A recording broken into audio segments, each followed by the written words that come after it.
بسم الله الرحمن الرحيم.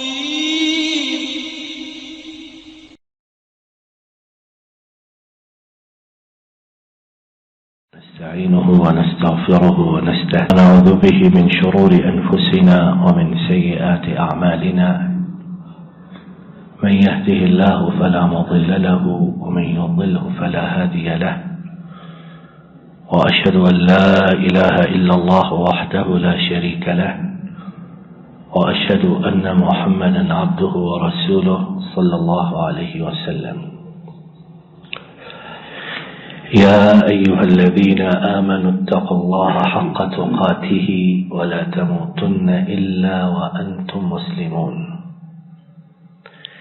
يا أيها الناس اتقوا ربكم الذي خلقكم من نفس واحدة وخلق منها زوجها وبث منهما رجالا كثيرا ونساء، واتقوا الله الذي تساءلون به والأرحام إن الله كان عليكم رقيبا. يا أيها الذين آمنوا اتقوا الله وقولوا قولا سديدا يصلح لكم أعمالكم ويغفر لكم ذنوبكم، ومن يطع الله ورسوله فقد فاز فوزا عظيما. ہمارے لیے یہ انتہائی زیادہ مسرت کا اور خوشی کا موقع ہے کہ ہم ایک نکاح سعید کی تقریب میں موجود ہیں. انتہائی بابرکت اجتماع عفت و عصمت کو بچانے کی بہترین راہ اور ناموس و شرافت کی حفاظت کے لیے بہترین طریقہ ہے.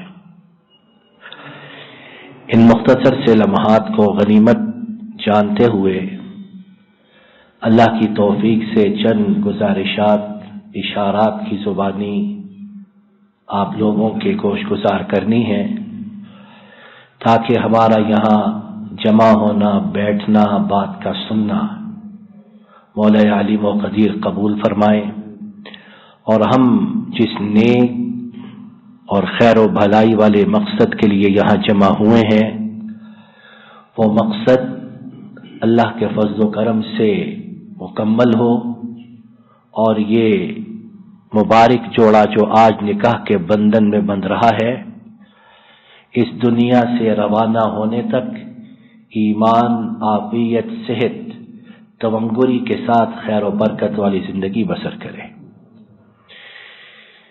پہلی چیز کہ نکاح، اس کی اہمیت، اس کی ضرورت، اس کی عظمت، اس کی حیثیت اور اس کی برکات کیا ہے. اور ہم اس نقطے پر اس لیے زیادہ اپنی توجہ مرکوز کرتے ہیں کہ آج کل گناہوں سے لبریز زمانہ ہے، فتنوں کی بھرمار ہے، اور قدم قدم پر دعوت گناہ ہے.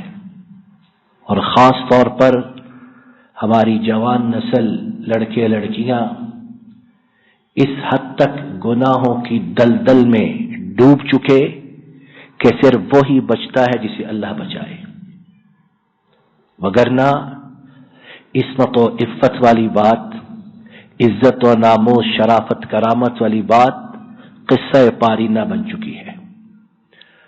اور اسکول، کالجز، یونیورسٹیز میں یہ جملہ عام چلتا ہے کہ شادی نکاح ایک جوا ہے.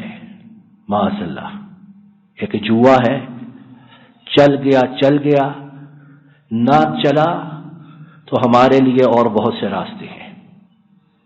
غضب خدا کا، قہر خدا کا، کہ وہ چیز جو سنت انبیاء ہے، وہ چیز جو سنت حبیب رب العالمین ہے، اسے جوے کا نام دیا جائے. اس چیز کی طرف حقارت بھری نظروں سے دیکھا جائے، اور مختلف ہیلے اور بہانوں کو استعمال کر کے اس نکاح اور شادی کو مؤخر سے مؤخر کیا جاتا رہے۔ تو ہماری گفتگو کا پہلا نقطہ کہ یہ نکاح جو ہے اس کی شان، اس کی عظمت اور اس کی برکتیں کیا ہیں۔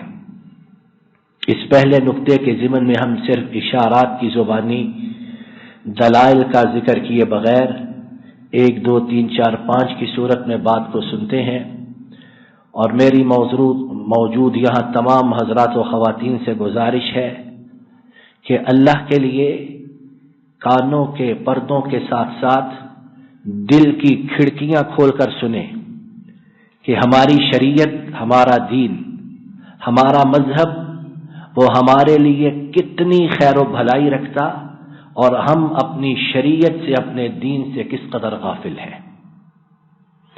پہلی بات کہ نکاح انبیاء و رسل کی سنت ہے۔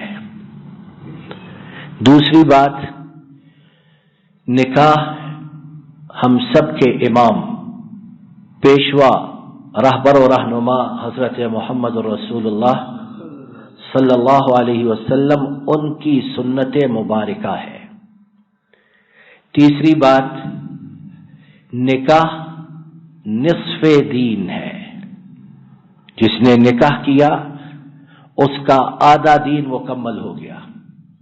اب نکاح کے بعد وہ اپنے بقیہ آدھے دین کو پورا کرنے کی کوشش کرے، اور یہ جتنی باتیں ہم یہاں سن رہے ہیں سب اللہ کے فضل و کرم سے کتاب و سنت میں موجود ہیں۔ ہمیں کوئی بات اپنی طرف سے کرنے کی ضرورت نہیں ہے کہ ہمارا دین اتنا کافی و شافی، اتنا جامع، اتنا کمپریہنسو کہ ہمیں اپنی طرف سے اس میں کسی بات کو داخل کرنے نکالنے کی ضرورت ہی نہیں۔ تو تیسری بات کہ نکاح نصف دین ہے۔ جس نے نکاح کیا اس کا آدھا دین مکمل، اب باقی نصف کے لیے وہ کوشش کرتا رہے۔ چوتھی بات، نکاح کی حیثیت اور اس کی برکتوں میں سے کہ نکاح کی وجہ سے اللہ کے فضل و کرم سے آنکھوں کی حفاظت، شرمگاہ کی حفاظت ہوتی ہے، اور جس طرح کہ ہم نے پہلے گفتگو میں اشارہ کیا کہ خدا کی پناہ اتنے گناہ کہ مسجد سے باہر نکلیں، عبادت کر کے باہر نکلیں، لا محالہ بہت دفعہ سب سے پہلے نگاہ گناہ پر پڑتی ہے، تو نیکی کا سارا مزہ کرکرا ہو جاتا ہے۔ دل کی صفائی ستھرائی، تقوی، طہارت وہ ختم ہو جاتی ہے۔ تو ان طریقوں میں سے ایک طریقہ جس سے اللہ کے فضل و کرم سے انسان کی آنکھیں، حواس، عقل و فہم، دل و دماغ، روح و قلب، پیٹ، شرمگاہ، بدن کا انگ انگ محفوظ رہتا ہے، ان میں ایک نمایاں طریقہ نکاح کا کرنا ہے کہ اس کے ذریعے حواس قابو میں رہتے، دماغ منتشر ہونے سے محفوظ رہتا، اور انسان حلال طریقے سے اپنی جائز اور فطرتی خواہشات کو پورا کرتا ہے۔ پانچویں بات، نکاح کی برکات اور اس کی حیثیت اہمیت کو اجاگر کرنے کے لیے کہ اس میں اللہ تعالیٰ نے اطمینان و سکون رکھا ہے۔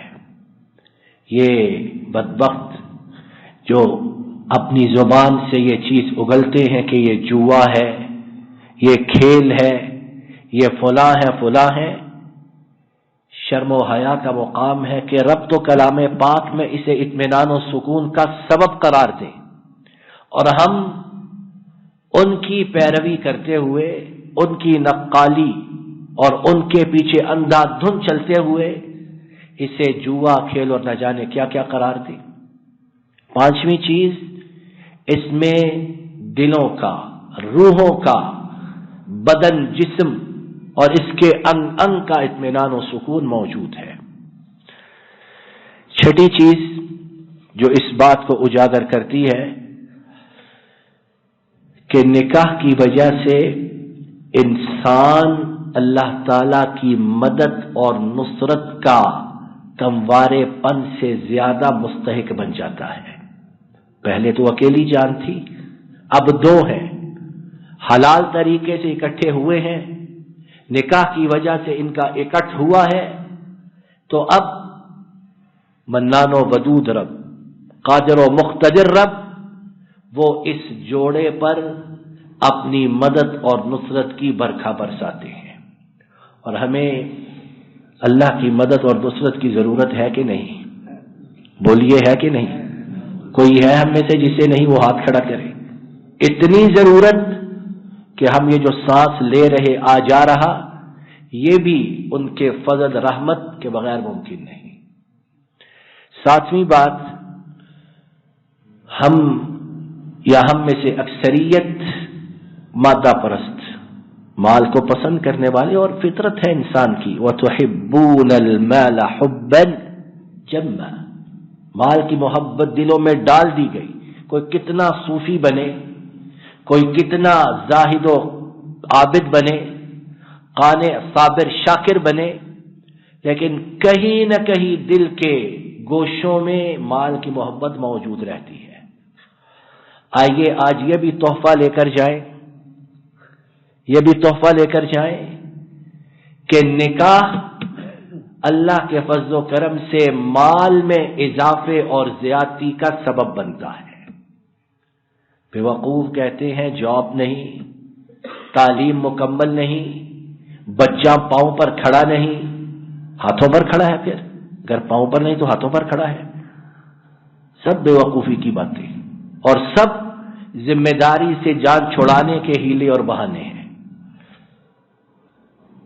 ذمہ داری قبول کرو، محنت کرو، صبح 12، 1، 2، 3، 4 بجے تک سونا چھوڑو، رات کو عشاء کے بعد اپنے بستر پر جاؤ، غلط کاموں سے اپنے آپ کو محفوظ رکھو، پھر دیکھو رزق کس طرح تمہارے پیچھے پیچھے آتا ہے۔ خامیاں ہم میں، قصور ہم میں، خلل ہم میں، نقائص ہم میں، اور سارا الزام ہم نکاح پہ دھر دیتے ہیں کہ ابھی استطاعت ہی نہیں، کیا کریں۔ ساتویں بات، مال کے حصول کا سبب ہے۔ جس نے امیر بننا ہو وہ نکاح کرے، اور یہ نہیں کہ نکاح کے بعد پھر کمبل لے کر تو 2 بجے تک سوتا رہے کہ اب میں نے نکاح کر لیا، من سلوہ نازل ہو۔ یا بعض بے وقوف ایسے بھی ہیں کہ نکاح میں چونکہ مال ہے تو 4 شادیاں اکٹھی کر لو تاکہ زیادہ مال آ جائے۔ سب بے وقوفی کی باتیں۔ ایک کو نبھاؤ، ایک کو سدھارو، اگر اس میں کامیاب ہو گئے تو انشاءاللہ آخرت میں بھی کامیاب ہو جاؤ گے۔ تو ساتویں بات کہ یہ مال کے حصول کا سبب ہے، اور آیت کریمہ اس بارے میں سورہ نور 18ویں پارے کے اندر موجود ہے۔ 8ویں بات جو نکاح کی عظمت، فضیلت اور برکتوں کو ظاہر کرتی ہے کہ نکاح کے بعد اپنے اہل و عیال کو کھلانا، انہیں خوشی اور مسرت دینا، ان کی جائز ضرورتوں کو پورا کرنا، اتنا اجر و ثواب کا کام کہ گویا انسان اللہ کی راہ میں صدقہ کر رہا ہے۔ صدقہ و خیرات کرنے کا ثواب، اور صدقہ و خیرات کا ثواب ہمیں معلوم ہے کتنا ہے کہ 700 گنا تک تو معلوم ہے، اور پھر 700 کے بعد رب جتنا چاہے کسی انسان کے وہم و گمان میں نہیں آ سکتا ہے۔ حتیٰ کہ حدیث پاک میں کہ جو شوہر اپنی بیوی کے منہ میں لقمہ ڈالے اسے صدقہ و خیرات کرنے کا ثواب ملتا ہے۔ یہ نہیں کہ صدقے کا مال بیوی کو کھلاتا رہے، بچوں پر زکوٰۃ خرچ کرتا رہے، یہ مراد نہیں۔ مراد یہ کہ اتنا یہ اجر و ثواب کا کام کہ گویا اللہ کی راہ میں صدقہ و خیرات کر رہا ہے۔ 9ویں بات جو اس نکاح کی شان و عظمت کو ظاہر کرتی ہے اور اس کی برکتوں میں سے کہ نبی رحمت صلی اللہ علیہ وسلم قیامت کے دن اپنی امت کی کثرت نسل پر فخر کریں گے۔ اور ہمارے ہاں کیا بدبختی چلتی ہے منصوبہ بندی کے نام سے کہ بچے دو ہی اچھے بچے، دو ہی اچھے، یہی چلتی ہے، اور سمجھتے ہیں اپنے تئی ہم بہت زیادہ تہذیب یافتہ ہو گئے ہیں۔ دو بچے گھر میں ہم نے رکھے ہیں، پال رہے ہیں، تربیت کر رہے ہیں، ہم تو امریکہ یورپ کے برابر ہو چکے ہیں۔ تہذیب اس چیز کا نام نہیں ہے۔ ہم مسلمانوں کی تہذیب وہ ہے جسے قرآن بیان کرے یا جسے نبی کریم صلی اللہ علیہ وسلم کی سنت واضح کرے۔ آپ صلی اللہ علیہ وسلم امت کی کثرت پر قیامت کے دن فخر محسوس کریں گے، تو یہ فخر جو ہے یہ نکاح کے راستے سے آتا ہے یا کسی اور راستے سے آتا ہے؟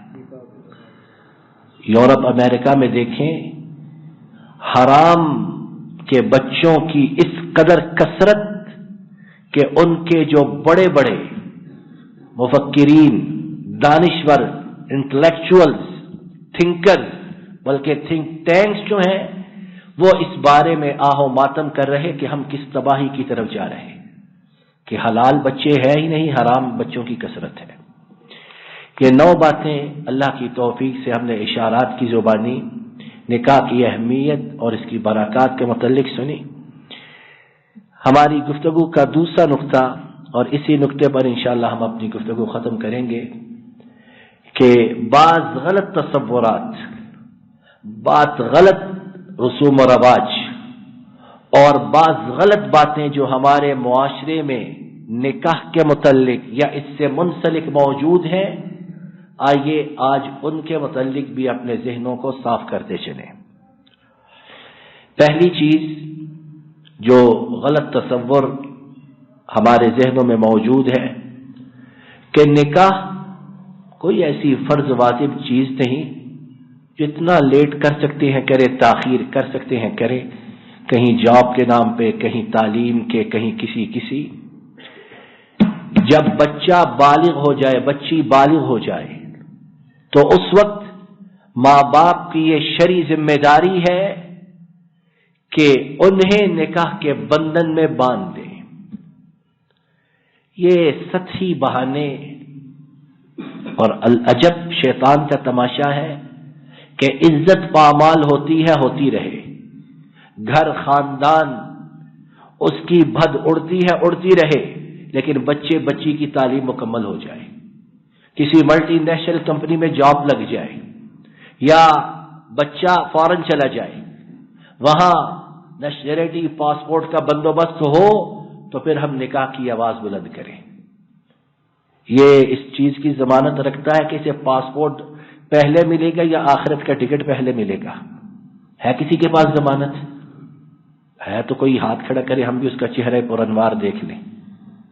جب یہ ضمانت ہے ہی نہیں تو کاہے کے لیے لیٹ کیا جا رہا ہے؟ تو پہلی چیز کہ جب بچہ بچی بالغ ہو جائے تو پہلی فرصت میں اپنے حالات ان کو دیکھتے ہوئے انہیں نکاح کے بندھن میں باندھ دو۔ دوسری چیز جو غلط تصور کے طور پر ہمارے ہاں رائج ہے وہ یہ ہے کہ شادی بیاہ کے وقت لڑکا یا لڑکی کو ڈھونڈتے وقت ہمارے ہاں کیا معیار قائم ہے اور کن بنیادوں پر بچے اور بچی کا انتخاب کیا جاتا ہے؟ بہت پڑھا لکھا ہو، پڑھی لکھی ہو، اور اگر فارن کوالیفائڈ ہو تو سونے پر سہاگا ہے، نیشنلٹی پاسپورٹ باہر کا ہو تو پھر تو سونے کی چڑیا ہاتھ میں آ رہی ہے، اور کتنے اس طرح کے غلط تصورات۔ ہمارا دین فطرت ہے، اس میں جو فطرت کی نیچر کی باتیں ان سے منع نہیں کیا گیا۔ حسن و جمال دیکھو، حسب نسب دیکھو، تعلیم دیکھو، مال و دولت دیکھو، سب چیزیں دیکھو، شریعت نے ان کی اجازت دی ہے، لیکن سب سے بڑھ کر جو چیز ضروری اور جو نکاح کے وقت سے لے کر مرتے دم تک بلکہ مرنے کے بعد بھی قائم رہے گی وہ تقویٰ ہے۔ کتنے لوگ اسے دیکھتے ہیں؟ بلکہ بہت سے بیوقوف تو ایسے ہیں کہ بچہ بچی نمازی ہو، مسجد میں آنے جانے والے ہوں، بچی حجاب کرنے والی ہو، تو ڈر کر دور ہی سے بھاگ جاتے ہیں کہ کوئی چڑیل یا بلا نہ گھر آ جائے. گھر آ کر سیاپاہی ڈالے گی، حجاب کرتی، کبھی اس کمرے میں چھپے گی، کبھی اس میں چھپے گی. ہم نہیں لاتے ایسی بہو کو. یعنی ہم مسلمان جن کا دین عزت، حشمت، ناموس اور خواتین کی عزت و وقار اور ان کا حجاب اور حیا ہے، ہم مسلمانوں کے گھروں میں یہ باتیں موجود ہیں. تمام چیزیں دیکھیے، لیکن سب سے بڑھ کر تقوی کو اہمیت دیجیے کہ یہ ایسی چیز ہے، اللہ کا خوف، اللہ کی خشیت، گناہوں سے بچنا، کہ اگر میاں بیوی میں کبھی کھٹ پٹ ہو جائے، کسی بات پر ناراضگی ہو جائے، تو بہت دفعہ دونوں اللہ سے ڈرتے ہوئے معاملے کو رفع دفع کرتے ہیں. اور جب تقوی ہی نہ ہو، جب اللہ کا خوف ہی نہ ہو، تو چاہے پہلی رات ہی طلاق ہو جائے. اور اللہ تعالیٰ معاف کرے، واقعات ہوتے ہیں. تو دوسرا تصور کہ لڑکا لڑکی کو تلاش کرتے ہوئے ہر چیز دیکھیے، لیکن سب سے زیادہ اہمیت تقوی اور نیکی کو دیجیے کہ جو اپنے رب کے ساتھ باوفا ہے وہ اپنے ساتھی کے ساتھ بھی باوفا ہوگا، اور جو رب کا نافرمان ہے، بے وفا ہے، اس نے اپنے ساتھی کے ساتھ کیا وفا کرنی ہے. تیسری چیز جو ہمارے آپ کے سمجھنی ہے، اس کے بارے میں معاشرے میں بہت غلط تصورات رائج ہیں کہ نکاح کرتے وقت لڑکی اور اس کا باپ، ان دونوں کی موافقت، دونوں کا ماننا ضروری ہے. جب تک لڑکی اس رشتے کو قبول نہ کرے، باپ، ماں، رشتہ دار لاکھ دباؤ ڈالیں، لڑکی کی رضامندی کے بنا وہ اس رشتے کو نہیں کر سکتے ہیں. اسی طرح ہماری شریعت نے لڑکی پر ولی کو بنایا ہے. اور یہ جو تباہی ہمارے ہاں کورٹ میرج اور اس طرح کی چیزوں کی ہے، یہ کیا وبا ہے کہ باہر ہی سے کالج یونیورسٹی میں پڑھتے پڑھتے بھاگ جاتے ہیں. ایسا پیار محبت کا نشہ چڑھتا ہے کہ قدم جا کر عدالت میں ٹکتے ہیں، اور یہ پیار محبت 6 مہینے، سال، 2 سال ہی چلتا ہے. اس کے بعد پھر وہی عدالت اور طلاق کے بعد معاملہ ختم. تو لڑکی کی اجازت بھی اور اس کے ساتھ اس کے ولی کی بھی. جب تک یہ دونوں رضامندیاں باہم نہ مل جائیں، اس وقت تک ہماری شریعت میں نکاح منعقد نہیں ہوتا ہے. اور یہ چیز ان لوگوں کے چہروں پر زناٹے کا تماچا ہے جو کہتے ہیں اسلام میں عورت کی حیثیت نہیں. اتنی حیثیت کہ اس کی اجازت کے بغیر نکاح نہیں ہو سکتا. اتنی حیثیت کسی تہذیب نے دی ہے؟ اتنی عزت کسی دین مذہب نے دی ہے؟ چوتھی بات جو غلط تصور کے طور پر ہمارے ہاں رائج ہے، وہ یہ کہ جب خاوند اور بیوی ایک نکاح کے مبارک بندھن میں بندھتے ہیں تو پھر انہیں ایک دوسرے کے خیالات کا، جذبات کا، احساسات کا، تصورات کا احترام کرنا ہے. اب زندگی اکٹھی گزارنی ہے، ایک ہی گاڑی کے 2 پہیے ہیں، ان بیلنس ہوئے، غیر متوازن ہوئے تو گاڑی چل پائے گی؟ بولیے چل پائے گی؟ پہلے ہی دن ختم ہو جائے گی. تو دونوں کو ایک دوسرے کی خواہشات کا احترام کرنا ہے. اور یہ ہم ساری بات کر رہے ہیں جائز حدود میں. ادھر ہو جائے ذرا. ہم یہ ساری بات کر رہے ہیں جائز حدود میں. جو ناجائز خواہشات ہیں، ناجائز چیزیں ہیں، ان کی طرف تو دیکھنا بھی نہیں. یہ ساری بات ہم کر رہے ہیں جائز حدود کی.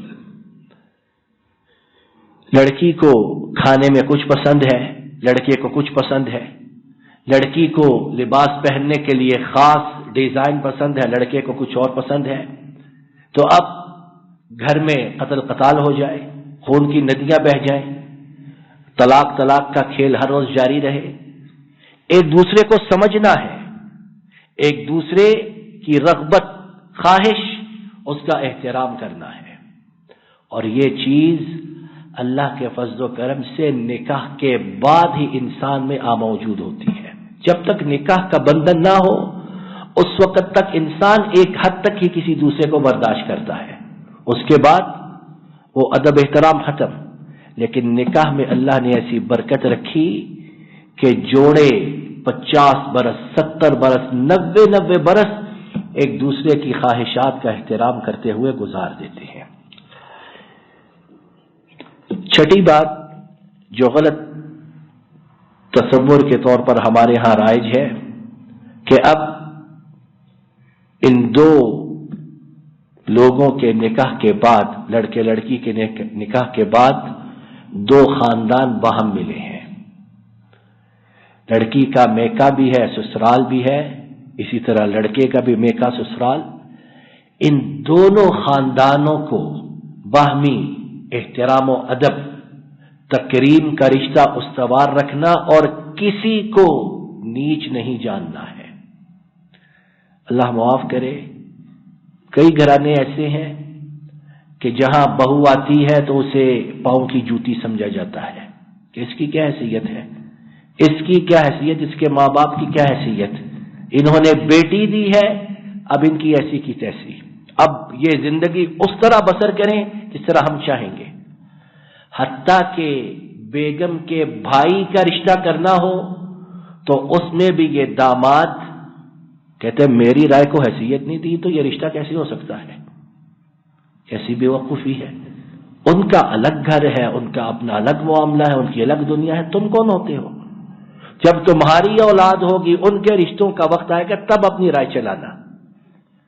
تو جب تک باہمی ادب و احترام نہ ہوگا اس تلک یہ گاڑی نہ چل پائے گی.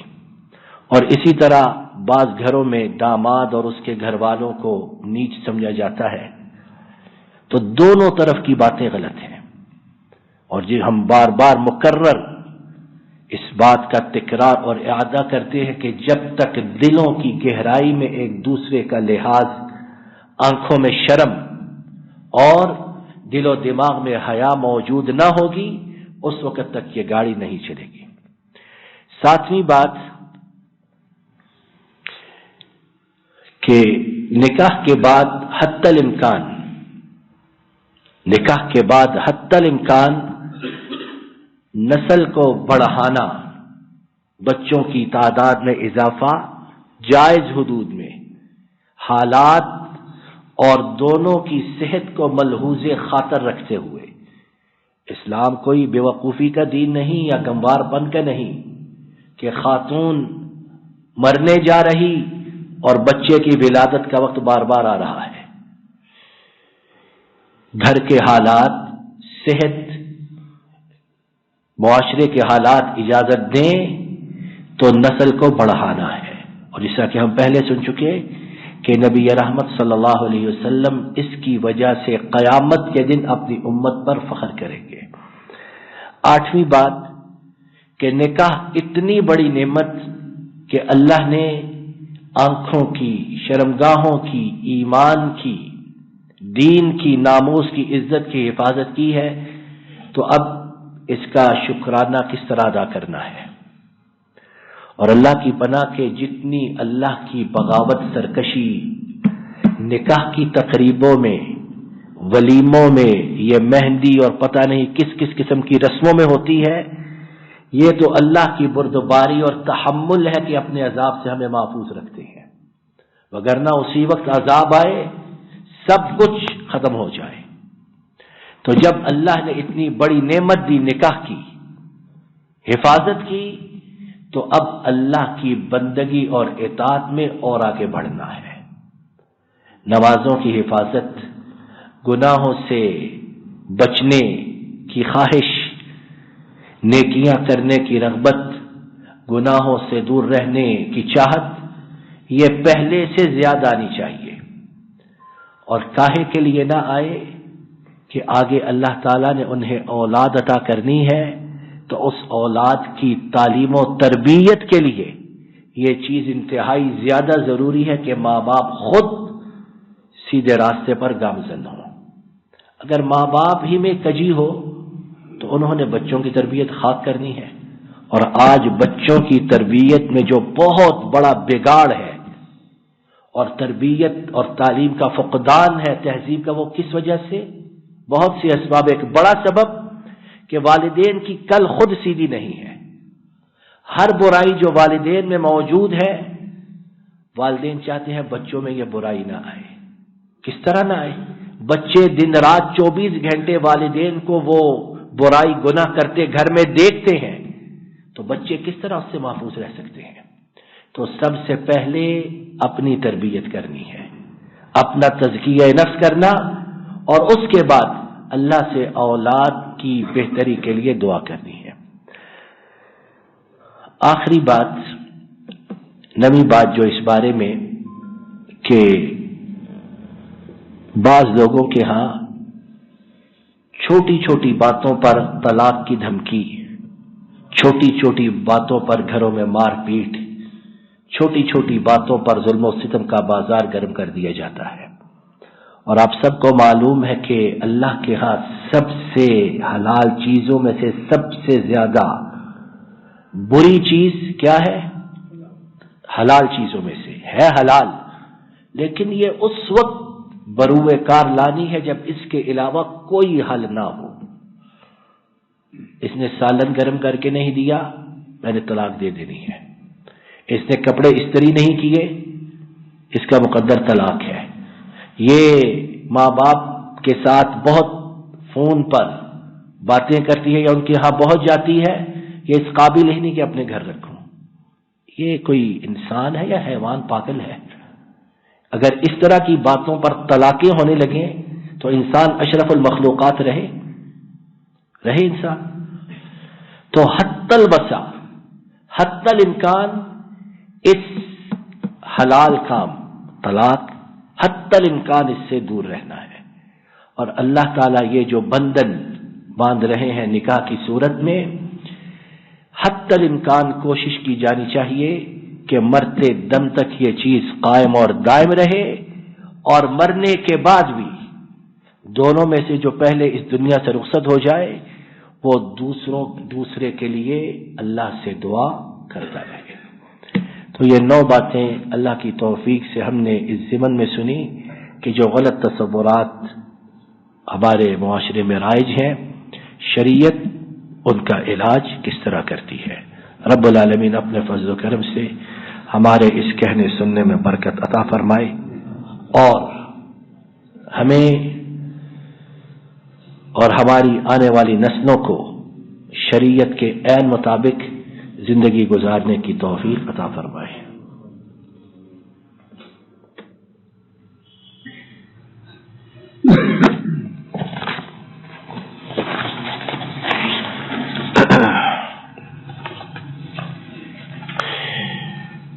میں اللہ کی توفیق سے عزیر رضوان مفتی ولد رضوان علی مفتی، ان کا نکاح انوش زیب عباسی دختر اورنگزیب عباسی کے ساتھ گواہان کی موجودگی میں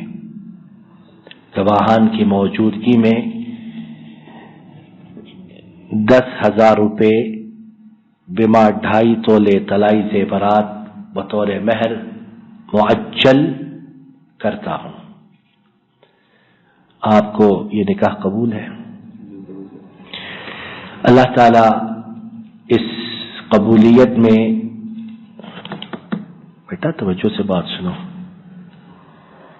اللہ تعالی اس قبولیت میں خیر و برکت عطا فرمائے، اور یہ اجتماع مبارک اس لحاظ سے بابرکت ثابت ہو کہ اس میں اللہ کی توفیق سے جن 2 دلوں کو اللہ تعالیٰ نے باہم ملایا ہے اور انہیں ایک چھت تلے رہنے کی توفیق عطا فرمائی ہے، یہ بندھن اللہ کے فضل و کرم سے مرتے دم تک قائم اور دائم رہے، اور اللہ تعالیٰ انہیں ایسی صالح نیک اولاد عطا فرمائے جو